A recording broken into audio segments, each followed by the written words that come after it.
Просим Божьего Духа, как наполнял сердце наше, как мы познавали правды нашей веры, как праз это наближались до Бога, до Божьего святла, как поводле этих правд жили, как эти правды меняли нас и расправили любовь до Христа. Витай, Мария, полная ласки, Пан с тобою, благословенная ты между женщинами, и благословенный плод лона Твоего, Иисус. Святая Мария, Мать Божия, молись за нас грешных, теперь и в хвилину смерти нашей. Аминь. Мария, столица мудрости, Молись за нас. у имя Отца и Сына и Духа Святого. Вельми сердечно вітаю. Протягуємо наші розважання, розважаємо визнання віри і слови віру у Єсуса Христа, який терпів при Понтській Пілаті, був укрижований, помер і був похований. На початку ми розважали перший параграф, це значить відносини, ці, скажімо, ті сутикнення, які у контексте гістарычным адбываліся паміж Езусам а гэтымі рэлігійнымі лідарамі Ізраіля. Сёння ўжо далейчы глыбей пра гэту таямніцу смерці Езуса Христа на крыжы, а менавіта пра сам суд чи асуджэнне Езуса Христа. Трэба нам звярнуць увагу, што сярод рэлігійных уладаў Єрусаліма, так як ми вже казали, знайшлися такі люди, як Нікодем, чи так само знакомитий Юзеф з Ариматеї, які потаємно були вучнями Єсуса Христа. І довгий час вокруг Єсуса йшли спречки. Не було такої однозначності, що всі бачили у їм того, хто блюзнерить, того, хто зводить народ. Але були люди, які пошли за ним. Таким чином, что евангелист Ян пише у своем Евангелии, 12 раздел, «Якже и со старейшин шмат хто, однако же и со старейшин шмат хто поверил у Яго, але про страх перед фарисеями не признавались, как не выключили их синагоги, бо яны больше любили человечую славу, чем славу Божию». Тому так само не здзіўляе нас факт, што пасля Пяцідзесятніцы гэтае Слова Божае пашыралася і значна павялічвалася колькасць вучняў Хрыста. І як пішуць дзелі апостальні, і шмат святароў паверыла ў Яго. Таксама апостол Якуб кажа Паўлу апостолу: «Бачыш, брат, колькі тысяч юдэяў паверыла, а ўсе яны рупліўцы закону». Катэхізіс гаворыць пра гэта, каб добра зразумець пэўныя напружанасці гістарычныя, которые існавалі і, можа, цяпер існуюць, што ўсе габрэі адкінулі Езуса Христа, бо гэта неправда. Трэба нам звярнуць увагу, што апостолы Езуса Христа гэта ж таксама былі габрэі, которые прынялі Яго як Месію, як Збавителя, як Сына Божа. Але апрача іх таксама бачым іншых, которые належалі да рэлігійнай улады, которые таксама прынималі навуку. І, вядома, кантэкст гістарычны, палітычны, рэлігійны не рабілі гэта яўна, але патаемна. Рэлігійныя улады Иерусалима не былі такімі аднадумнымі, у якім напрамку захоўвацца адносна Езуса Христа. З аднаго боку бачым, што фарысеі пагражалі адлучэннем ад сінагогі тых, хто будзе яго паслядоўнікам. Яны баяліся, менавіта так кажа апостол Ян: «Калі пакінем яго так, то усе павераць у яго, і прыйдуць рымляне і знішчаць месца нашае і наш народ». Ян 11 раздел. Першасвятар Каяфа падчас працэсу, падчас суда Езуса Христа так прарочыў. Адзін жа з іх, Каяфа, які быў у той год першасвятаром, так сказаў: вы нічога не разумееце і не думаеце, што карысней вам, каб адзін чалавек памёр за людзей, а не каб увесь народ згінуў. Бачым гэтую руплівасць сінедрыёну, старэйшын гэтай улады, которые з аднаго боку мелі на ўвазе прынцыпы рэлігійныя і, канешне, мелі нейкія свае праблемы, пра гэта мы казалі ўжо раней, каб прыняць Езуса Хрыста як Божага пасланца, Божага чалавека чи месію.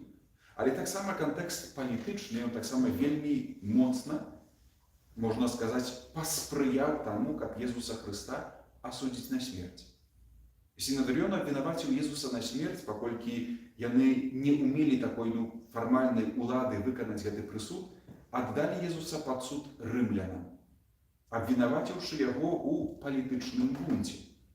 І трэба звярнуць увагу, што у сінедрыёне габрэйскі вышэйшы суд рэлігійны, Езус быў абвінавачаны паводле тых, можна сказаць, параграфаў, пра которые мы казалі на папярэдняй катэхезе, як блюзнерца, той, который не выконвае права, не шануе святыні, больш таго, нейкі бунт робіць, каб збурыць гэтую святыню. Ну і, напэўна, будучы, з-за таго, што будучы чалавекам, называе сябе, параўноўвае, чи раўнае сябе з Богам, называючы сябе сынам Божым. Гэта было той рэлігійны прысуд, зусім не цікавілі гэтыя рэлігійныя справы акупантаў, рымлянам, ім патрэбныя былі зусім іншыя, кіраваліся зусім іншым правам. І таму, ставячы гэтыя абвінавачванні перад рымлянамі, а менавіта перад Пілатам, трэба было знайсці адпаведны артыкул, таксама за который пагражала бы кара смяротны прысуд, абвінаваціць у палітычным бунце. Гэта ставіла Езуса ў аднолькавай сітуацыі, як і гэтага Варнаву, злачынцу, якога абвінавачвалі у забойстве, таксама ў мяцяжу. Гэта вельмі спрытна выкарыстаў сінедрыён, вышэйшыя святары, маючы свядомасць таксама розных спраў асабістых самого Пілата, Понція. І таму такі палітычны націск клаўся, калі бачылі, што Пілат не хоча даць гэтага прысуду, што ён вывеў Езуса Хрыста ўжо пасля бичавання, скажа: «Я не знаходжу ніякай віны ў гэтым чалавеку». І падбураючы на то, калі ты Езус Христос называе сябе царом юдэйскім, акрамя Цезара не маем іншага караля. Акрамя Цезара не маем іншага караля. Калі ты не дасі гэтага прысуду, то ты не з'яўляешся прыяцелем, сябрам Цезара.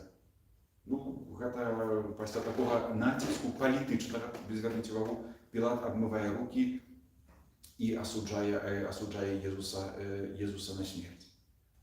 Гэтыя справы, таксама яны у катэхізісе паказваюць наступны крок.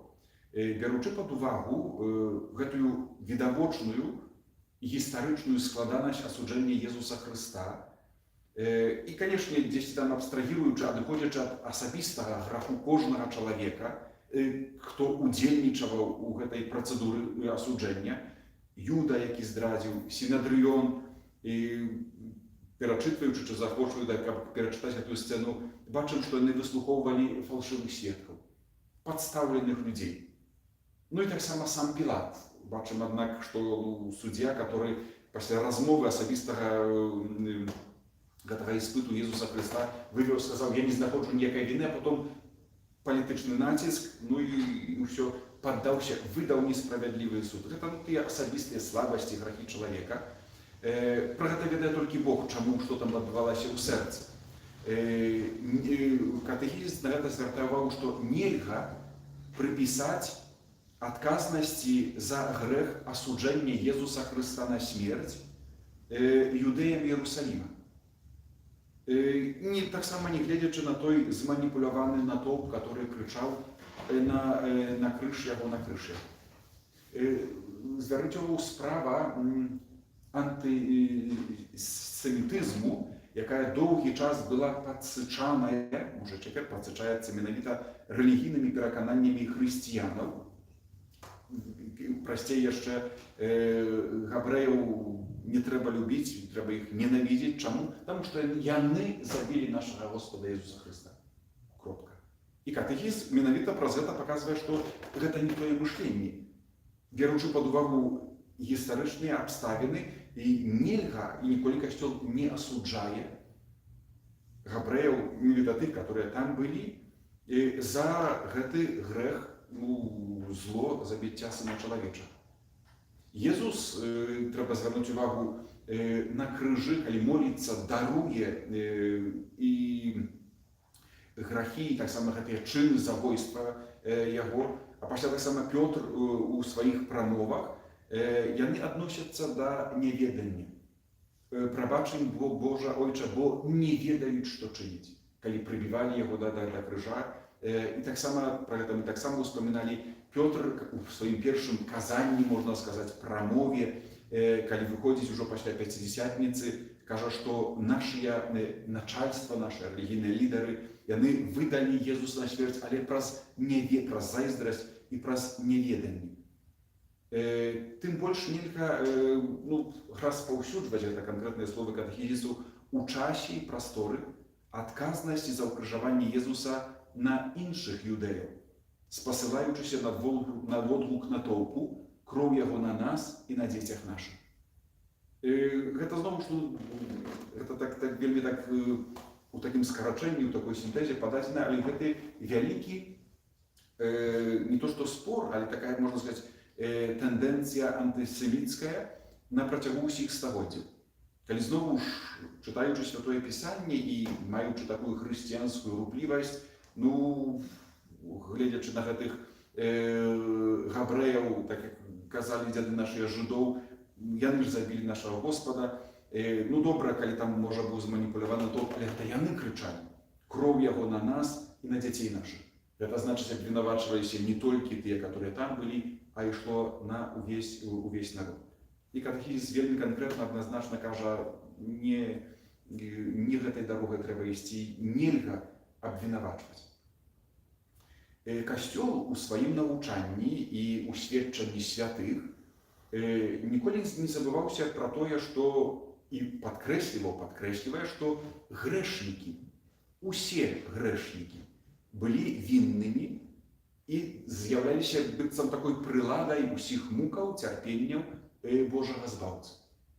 Гэта навучанне Касцёла. Хто ж тады вінаваты?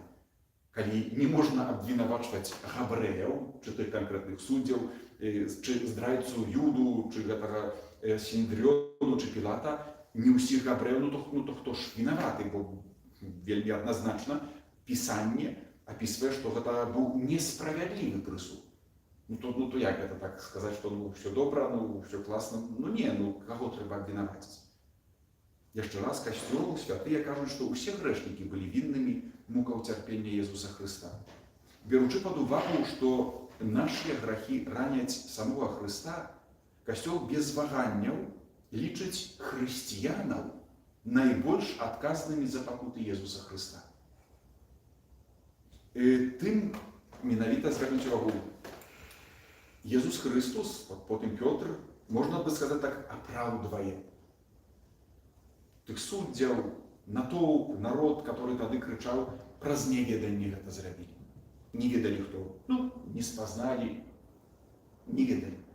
Мы ж, хрысціяне, которые даведаліся, ведаем, даведваемся ўсё больш пра Хрыста і, не гледзячы на гэта, грэшым, мы тым большую паносім адказнасць за пакуты Езуса Хрыста. Самі хрысціяне. Вельмі часта лёгка было, і гэта былі такія часы, калі гэта ярмо найлепей на іншых перанесці, але святы Францішак казаў так: не дэманы яго ўкрыжавалі, але ты яго крыжуеш, наталяючы грахамі і заганамі сваё сэрца. Гэта тыя словы, которые сёння дзесьці там, калі мы разважаем пра асуджэнне Езуса Хрыста, варта таксама прыняць, паглядзець, і гэта заўсёды для чалавека рэлігійнага гэта таксама з'яўляецца той матывацыяй, как працаваць над сабой, каб не грашыць.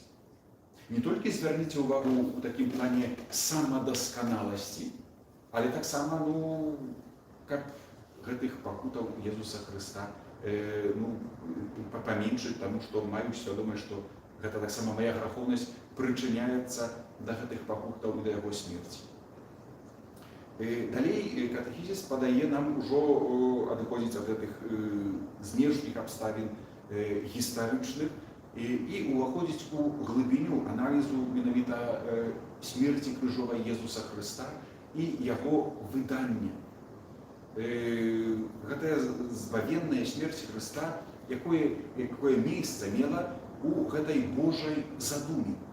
Бо ўвесь час мы разважаем, што Бог мае свой план, мае сваю волю, некую Божую задуму збаўлення. І якое месца мае, або мела, чым мае гэтая смерць у Божай задуме. Катэхізіс перш за ўсё кажа, што Езус Хрыстос быў выдадзены паводле Божага прадбачання. Бог гэта прадбачыў, предвидел. Гэтая смерць Езуса Хрыста не была выпадковым плёнам, можна сказаць, няшчаснага збегу абставін. Так сталася, што ён тады нарадзіўся у такім народзе, былі акупанты, і ўсе гэтыя абставіны так склалася, што так гэта ўсё скончылася гвалтоўнай смерцю. Гэта не так. Касцёл катэхізіс звяртае ўвагу, што гэта таямніца Божага замыслу. Як святы апостол Павел тлумачыць єрусалімскім юдэям падчас свайго першага прапаведвання ў Пяцідзесятніцу. Мужы ізраільскія, выслухайце гэтыя словы.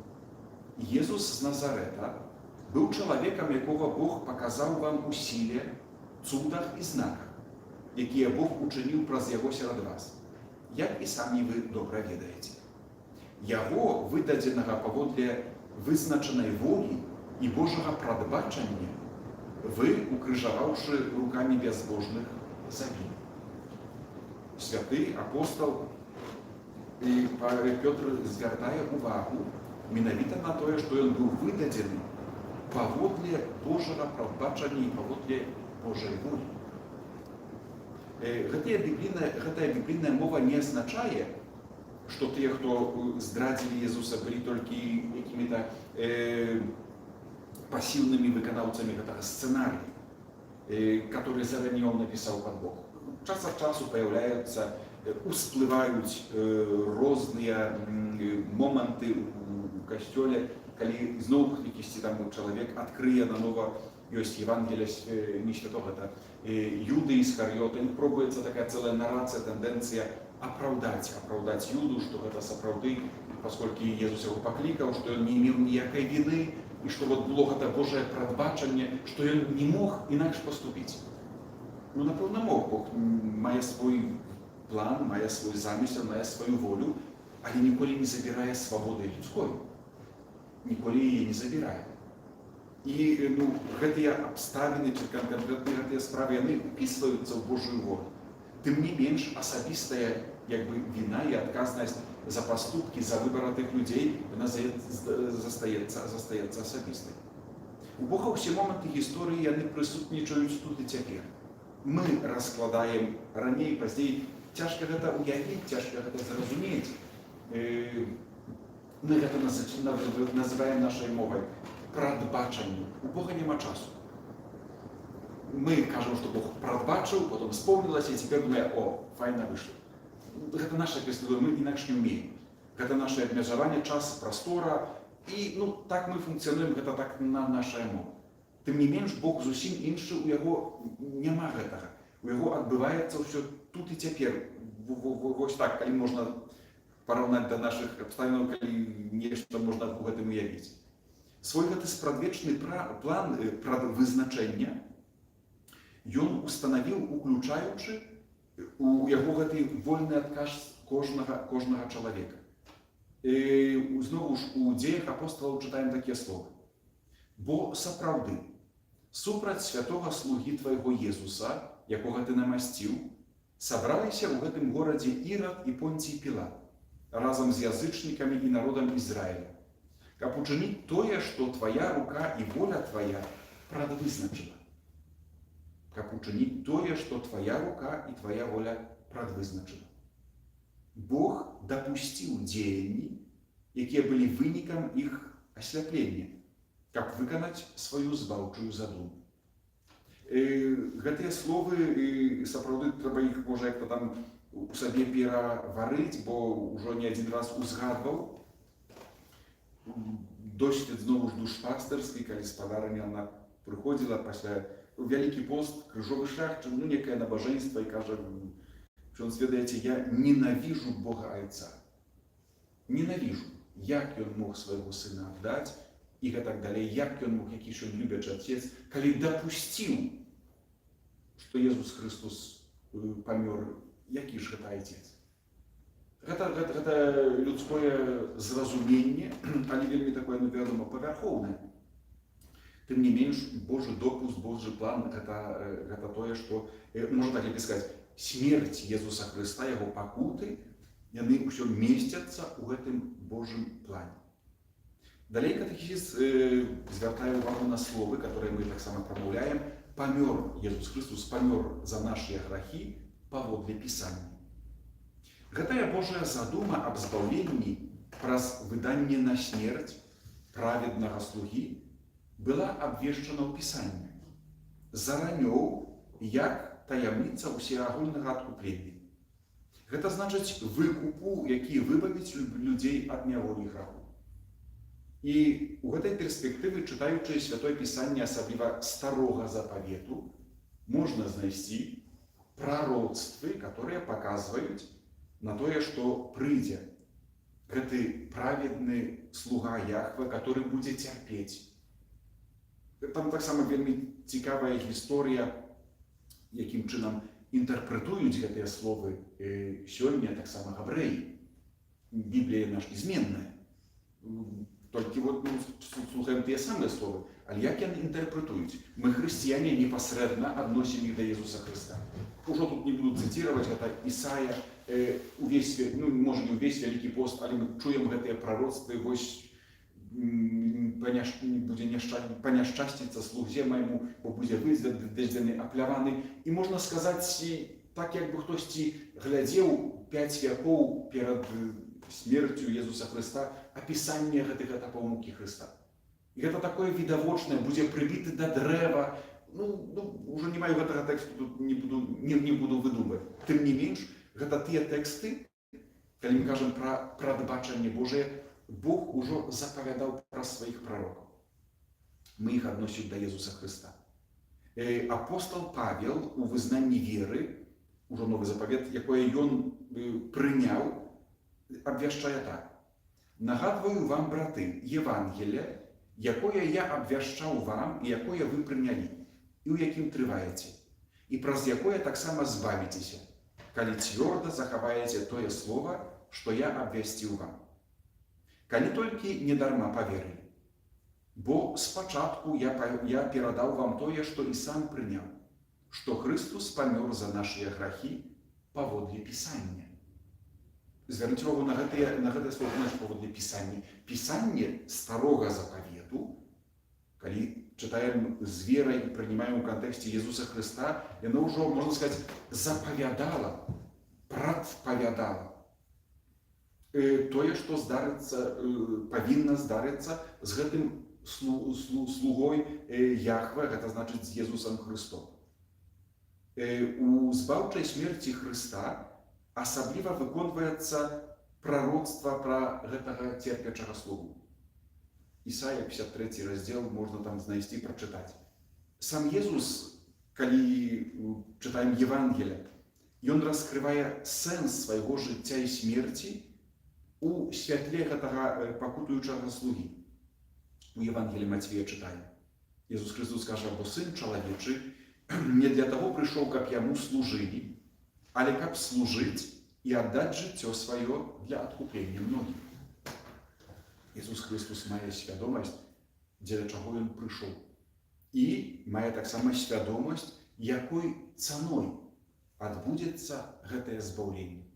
Сцена перамянення, про гэта мы ўжо казалі, разважалі.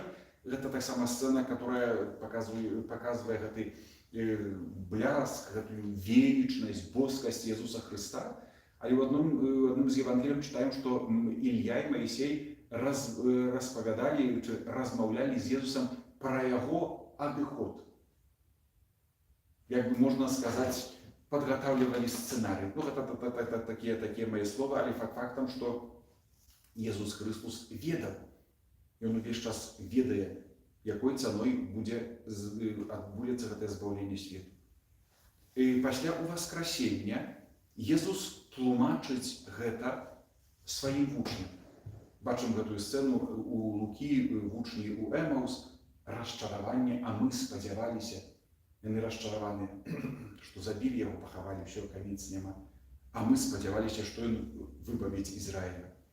Иисус долучается до них и каже так. Тогда он сказал им: «О неразумные и марудные сердца, как поверить усяму, что казали пророки.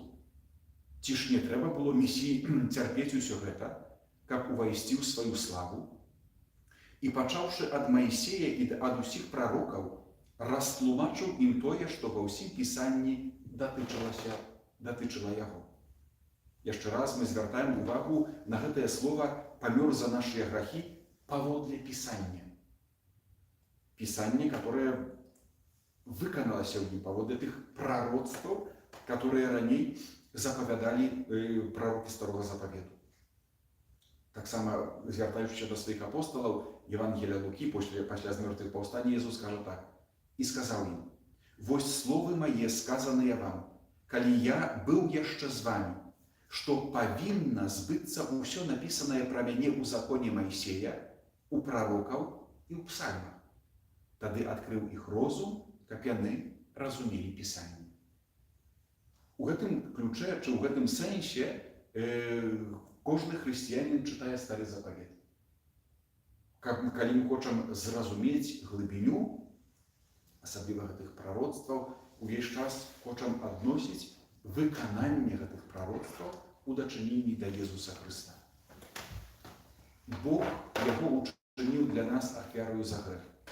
Знову ж чарговы пункт гэтага разважання, который показвае нам гэты Божий замысел, перш за ўсё тым, што ён ужо Бог не скрываў яго, можна так сказаць, можна гэты замысел знайсці на картах Святого Пісання Старого Заповету. А цяпер чаму, навошта, якая мэта? Апостол Пётр адпаведна можа такім чынам сфармуляваць не сваю апостольскую веру у Божию задуму збаўлення. Читаем у первом послании святого апостола Петра. «Коли вы называете айцом того, кто не продузято осудить кожного поводле ягоных учинков, то со страхом проводите час вашего земного вандрования. Ведаючи, что нетленным серебром ці золотом откуплены вы от марного життя, дадзенага вам айцами, але каштоўнаю крывёю Христа, як беззаганнага и чистого баранка. Ён быў прызначаны яшчэ да стварэння свету, але з'явіўся ў апошнія часы дзеля вас, што паверылі праз яго ў Бога, які уваскрасіў яго і адарыў хвалою, каб вы мелі веру і надзею на Бога. Ён быў прызначаны яшчэ да стварэння свету. Гэта зноў ж тыя людскія меры часу. Святы апостол Пётр показывая, что этот план и смерть Иисуса Христа местится в плане избавления, который Бог накреслил не после граху, але который был накреслен еще перед створением свету. Звертаю увагу, как поширать наш кругагляд и так далее, как эту историю избавления так само пробовать с этой библейной перспективы зразуметь. Грахи людей, як наступстві першородного граху, караються смертю. Книга Буття, знову ж райський сад, споживайте з усіх, але з этого треба не споживайте, бо коли будете споживать, напевно помрете. Коли кому не відповідає слово кара, хай буде это наступство наших выборов, которые кажут, что Бог не карает, они кажут, что карает. гэта найменш важна, тым не менш Божае Слово яно заўсёды верна. Бог кажа і дае сваё права, гэта можна, гэта не можна, гэта добра, гэта не добра, і калі зробіш гэта зло, гэта недобра, то будуць наступствы. Напэўна, памрэце. Датычыць гэта смерці фізычнай, але таксама смерці духоўнай, у сэнсе Божая ласка памірае, і тое, што звязана з наступствамі у сэрцы, лепей сказаць, у душы чалавека. Пасылаючы свайго сына, менавіта як чалавека, который быў ва ўсім да нас, акрамя граху, падобны, і гэты Езус Христос, Сын Божы, который быў асуджаны на смерць і прыняў гэтую смерць, праз гэта наступае нашае адкупленне. І некалькі слоў яшчэ пра гэта. І святы апостол Павел у пасланні да Карынцянаў так піша: «Бо таго, хто не ведаў граху, Ён, Бог Отец, учыніў грахом замест нас, каб мы ў ім сталіся справядлівасцю Божай». Гэта сапраўды вельмі глыбокія, можна сказаць, цяжкія багаслоўскія тэксты, которые в этом контексте трэба разумець. Як Ён, Бог Отец, учыніў грахом замест нас. Гэта значыць, Езус Христос на сябе прыняў наступствы нашых грахоў. Смерць. Той адзіны, который павінен быў не памерці, ці не павінен памерці, будучы чалавекам у паўнаце, гэта Езус Христос. І гэта было б правільна, справядліва. Звярніце ўвагу, што так як пачынаючы ад першых людзей, калі б не саграшылі, ну то гэтая вечнасць, як бы яна выглядала, гэта ўжо нам часамі цяжка уявіць. Але Бог стварае чалавека для вечнага жыцця. І гэтае вечнае жыццё звязана не толькі з гэтым нашым духоўным станам, але быццём чалавека. Тым не менш, саграшылі, наступствам з'яўляецца смерць. Нема тут выключэння. Езус Христос прыйшоў як чалавек у паўнаце, не саграшыў, чаму памёр? За што? Гаворым цяпер, звяртаемся да Бога. Я разумею, за што чаму я памру. Саграшыў, і наступствам граху з'яўляецца смерць. Но Езус Христос перад намі цяпер стаіць, і мы разважаем яго асуджэнне і смерць. Цяпер яго за што? Ён жа адзіны, который не павінен памерці, таму што не саграшыў. Але яшчэ раз мы знаходзімся ў гэтым Божым прадбачанні. Гэта вось той Божы план, што таго, хто не ведаў граху, Ён, Бог Отец, учыніў грахом замест нас, каб мы ў ім сталіся Божай справядлівасцю. Як чалавек пасля грэхападзення можа апраўдацца перад Богам? Апраўдацца гэта значыць, што сказаць, што гэта не я, так апраўдаўся Адам. Адам, дзе ты? Можа, з'еў? Не, гэта яна. Цудоўная жанчына. Усё ідзе за вас. Цудоўная жанчына. Жанчына з'ела? Не, гэта змей. І пашло. І гэта не тое апраўданне. Тым не менш прыйшла смерць на аднаго і на другую. Гэтае апраўданне Бог хоча, каб мы жылі жыццём вечным. А каб у нас было жыццё вечнае, то Бог менавіта ў сваім провідзе менавіта зрабіў такі план. Езус не быў асуджаны так, як грэшнік. Цяпер мы стаім перад Богам. Скажам так, перад Божым судом. У збаўчай любові, якая заўсёды ягнала яго зайцом, ён узяў на сябе ярмо нашага блукання ў граху. Аж да таго, што нават ад нашага імя прамаўляе словы «Божа мой, Божа, чаму ты мяне пакінуў?» Зрабіўшы навек, стаўшыся навек салідарным з усім чалавецтвам, з кожным чалавекам, як кажа Святое Пісанне, Бог не пашкадаваў свайго Сына, але аддаў яго за ўсіх нас, каб мы паядналіся з Богам праз смерць яго Сына. Чаму так? Ці Бог не мог па-другому?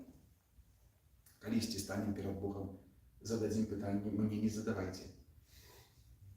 Гэта тое, што катэхізіс паказвае, тлумачыць тое, што, скажем так, не скажем так, здарылася, бо па факту памёр. І цяпер навука Касцёла, чаму, за што ён памёр. Мы былі перад судом, скажем так, грамадзянскім, людскім, рэлігійным, зразумела, ўсё адчапіліся. Цяпер мы стаім перад табой, Божа, за што? Адзін і нявінны. Гэта мой план. З любові да чалавека менавіта такой ахвярай, такой цаной я вам, людям, даю збаўленне. Гэта той Божы адказ. Яшчэ адзін параграф пацярпіць. Пан Бог, аддаючы сына, свайго сына за нашыя грахі, Бог такім чынам аб'яўляе, што яго задума пра нас гэта задума благаслаўлення і любові, якая папярэднічае ўсе нашыя заслугі. Трэба зноwu ж яшчэ раз уявіць і зразумець, што тое, што чыніць Пан Бог, з'яўляецца аб'яўленнем маніфестацыі Божай любові. Так Бог нас любіць, што не шкадуе нават для нас аддаць на смерць свайго сына, нявіннага, адзінага, который не павінен памерці. І таму яшчэ раз рэха гэтай жанчыны, которая прыходзіць з людскім мышленнем, я ненавижу Бога Айца. Як ён мог, які ж гэта Отец, Батька, который сына своего отдає на смерть. Я ненавижу Бога, люблю Иисуса Христа, а ненавижу Бога Отца. Это плен побожных разважаний великопостных. Але еще раз, по-людску можно зразуметь, скажем, насколько можно логику такую, обнесение и так далее. Мы глядим, стараемся, глядеть, Костел нам показывает Божию перспективу. Погляди, як Бог тебе любит. Нават такую, аж за такую цену. Первое послание Яна. У тым выявилася любовь Бога, что не мы полюбили Бога, а Он сам полюбил нас и послал Сына Своего, як умилостивление за наши грехи. Jeszcze raz zwrócić uwagę, że katechizm podkreśliwa, że to zaduma благословения и любовь, якая попередничает все наши заслуги. Это не так, что Иисус Христос помер, мы покутуем, там терпим и неведомо что еще, и потом Бог літується. Ні. Наші покути так само будуть мають значення, але гэта ласка і любов, вона попередничає. Коли Бог не дав її раніше, ну то наші покути не мали ніякого значення. Вони мають своє значення, велике, глибоке, коли вони уписуються у покути Ісуса Христа. Мы николи не заслужим этой ласки избавления своими покутами, терпениями и так далее. Это уже нам сделал Иисус Христос. У Божьем пробачении Бог нас опередил, дал нам это все.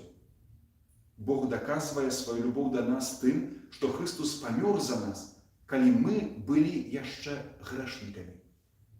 Послание до римлянам. Эта любовь не мае выключения. Менавіта гэта аб'яўленне любові да кожнага чалавека. Jesús Христос пра гэта сам нагадаў у завяршэнні прыпавесці пра заблуканую авечку Евангелія Матвея: «Так няма волі вашага Айца, які ў нябёсах, каб загінуў хоць адзін з гэтых малых». І у Евангелії Матвея далей таксама чытаем, ён кажа, што прыйшоў, бо Сын Чалавечы не для того прыйшоў, каб яму служылі, але каб служыць і аддаць жыццё сваё для адкуплення многіх. І часамі гэтае слова «многіх» выклікае нейкія сумнівы.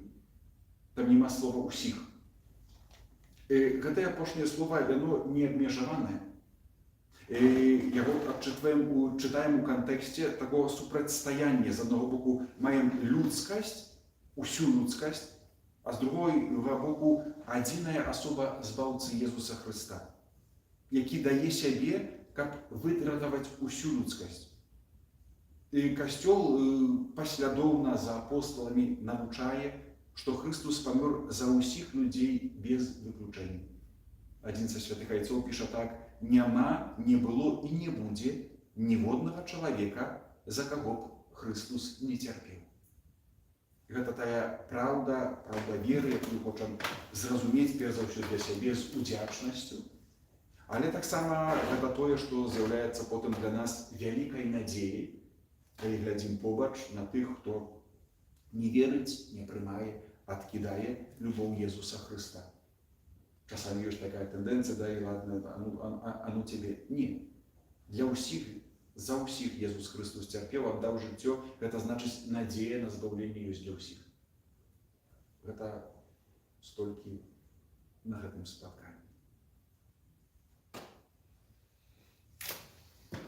Благословение для тых, хто сузірае або не сузірае нас. Пан з вами. И с Духом Твоим. Нехай вас благословить Бог Усемогутний, Отец і Син, і Дух Святий. Тривайте у супокої Христа.